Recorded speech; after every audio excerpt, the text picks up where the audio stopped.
ஒருவேளை அன்னை குரோதம் கொண்டு அண்ட சராசரத்தையும் அழிப்பதற்கு தீர்மானித்து விட்டால் பிறகு பிரபஞ்சத்தில் இருக்கும் எந்த சக்தியாலும் அவர்களை தடுக்க இயலாது. பிரபஞ்சத்தின் அழிவு நிச்சயமாகிவிட்டது.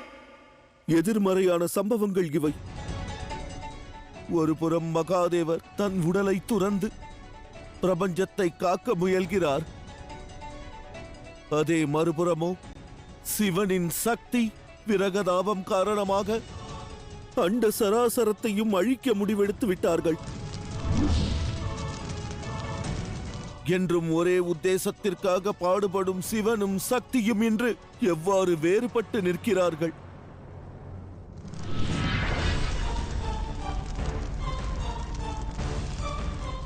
சிவனும் சக்தியும் இப்பொழுது உடலாலும் உத்தேசத்தாலும் பிரிந்து விட்டீர்கள். இனி இந்த குரோத அக்னியில் இந்த புவியை அழிப்பது எவ்விதத்தில் நியாயம் தேவி? சற்று பொறுமை காக்கவும். என் பாதையை விட்டு விலகுங்கள் நாராயணா. இன்று என் உத்தேசத்தை விட என் காதல்தான் எனக்கு முக்கியம்.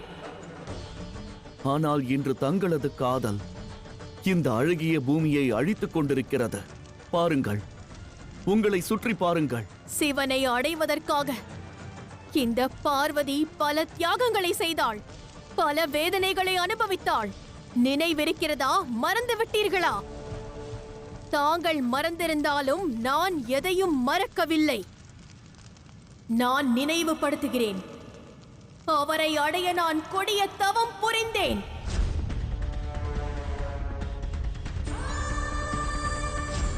சிவனை அடைவதற்காக மிக கடினமான பரீட்சைகளை நான் கடந்த பிறகுதான் என் காதலை சிவன் ஏற்றுக்கொண்டார். என்னை விவாகம் செய்து கொண்டார். என்னை அவரது மனைவியாக்கிக் கொண்டார். ஆனால் இன்று உத்தேசம் என்று கூறி என்னை தனியாக விட்டுச் சென்றார். எங்கள் காதலை, எங்கள் உறவை என்று அவர் உதாசீனப்படுத்தி சென்றார். என்றும் துணையாக இருப்பேன் என்று சத்தியம் செய்தார். அந்த வாக்கினை இன்று அவர் மறந்துவிட்டார். ஏன் ஏன் நாராயணா, ஏன்? தேவி, இன்று சிவசக்தியின் உறவில் ஏற்பட்ட பிளவை விட மிக கொடுமையான தாக்குதல் ஒன்றை சுக்கிராச்சாரியரும் திதியும் இப்புவி மீது தாக்க இருக்கிறார்கள்.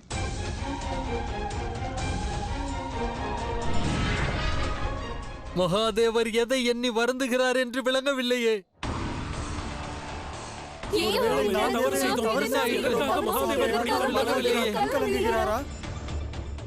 எங்கு பார்த்தாலும் மகாதேவரை பற்றியே பேசுகின்றார்கள். அந்த வார்த்தை எனக்கு மிகவும் கோபத்தை தான் அளிக்கின்றது.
என் புஜபலத்தை கண்டாயா நீ? இதை கொண்டு மாபெரும் சக்திகளையும் என்னால் அழிக்க முடியும்.